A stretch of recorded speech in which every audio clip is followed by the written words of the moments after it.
আপনার স্ক্রিনের মধ্যে একজন বৃদ্ধ লোককে দেখতে পাচ্ছেন, যিনি একরকম বেহুশ হয়ে আছে, তারপরও তার উপরে চালানো হচ্ছে অমানবিক আচরণ। গতকাল এমন একটি ভিডিও সামাজিক যোগাযোগ মাধ্যমে ছড়িয়ে যায়, যা নিয়ে তীব্র পরিমাণ সমালোচনা এবং আলোচনারও সৃষ্টি হয়। দাবি করা হয়, নোয়াখালীর চর জুবলি ইউনিয়নের সাবেক চেয়ারম্যান ও সুবর্ণ উপজেলার আওয়ামী লীগের সাধারণ সম্পাদক হানিফ চৌধুরীর ছোট ভাই হওয়ার কারণে জয়নাল আবেদিন হয়েছেন বিএনপি ধারা। তিনি একজন ব্যবসায়ী বা ভদ্রলোক হিসাবে এলাকায় পরিচিত, কিন্তু তার উপরে এরকম নির্মম চালানের একটি দৃশ্য মানুষ দেখার পর যেন প্রশ্ন আরো একবার জাগ্রত হয়। অনেকেই বলছে, বিএনপি যদি আওয়ামী লীগের মতোই আচরণ করে, তাহলে আমরা নতুন করে কিভাবে দেশকে সাজাবো। তার ভাই আওয়ামী লীগ করে, এই জন্য তাকে না পেয়ে তার ছোট ভাইকে ধরে নিয়ে সৃষ্টি করা হয়। উত্তম মাধ্যম দিয়ে একরকম তাকে করে দেওয়া হয়, পরবর্তীতে পুলিশের হাতে তুলে দেয়। দেখেন, আমরা এমন কোন রাজনীতি চাই না। আমরা সেই রাজনীতি চাই যে রাজনীতি মানুষকে ভালো কিছু শিখাবে, এই দেশকে এগিয়ে নিয়ে যাবে। রাজনীতি হোক দেশের উন্নয়ন, জনগণের উন্নয়নের ক্ষেত্রে।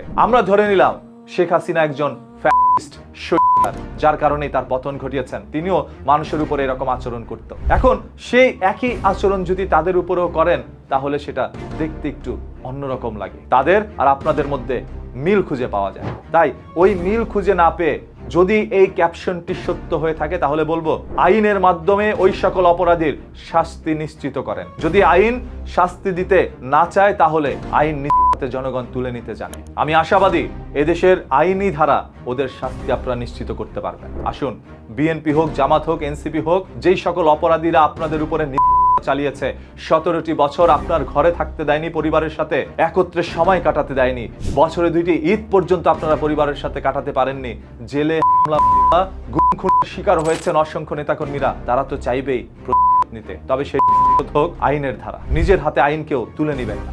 আমি বিএনপি করি না, জামাত, এনসিপি বা আওয়ামী লীগ কোনো কিছুই করি না। আমি যেটা সত্য সেটা আপনাদের সামনে প্রকাশ করার চেষ্টা করি।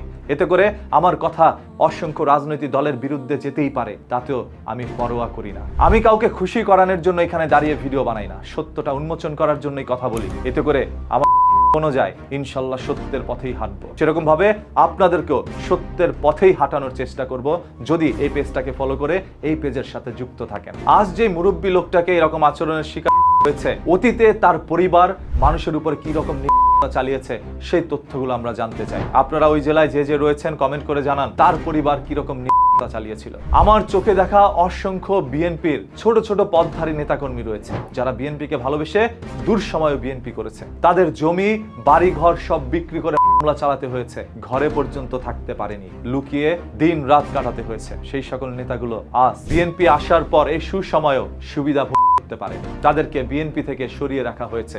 হাইব্রিড নেতা নিয়ে বিএনপি দুকদম আগাচ্ছে। তাই বিএনপির এখনো সচেতন হওয়া দরকার। যেই ভুল আওয়ামী লীগ করেছে, এই ভুল আপনারা করেন না।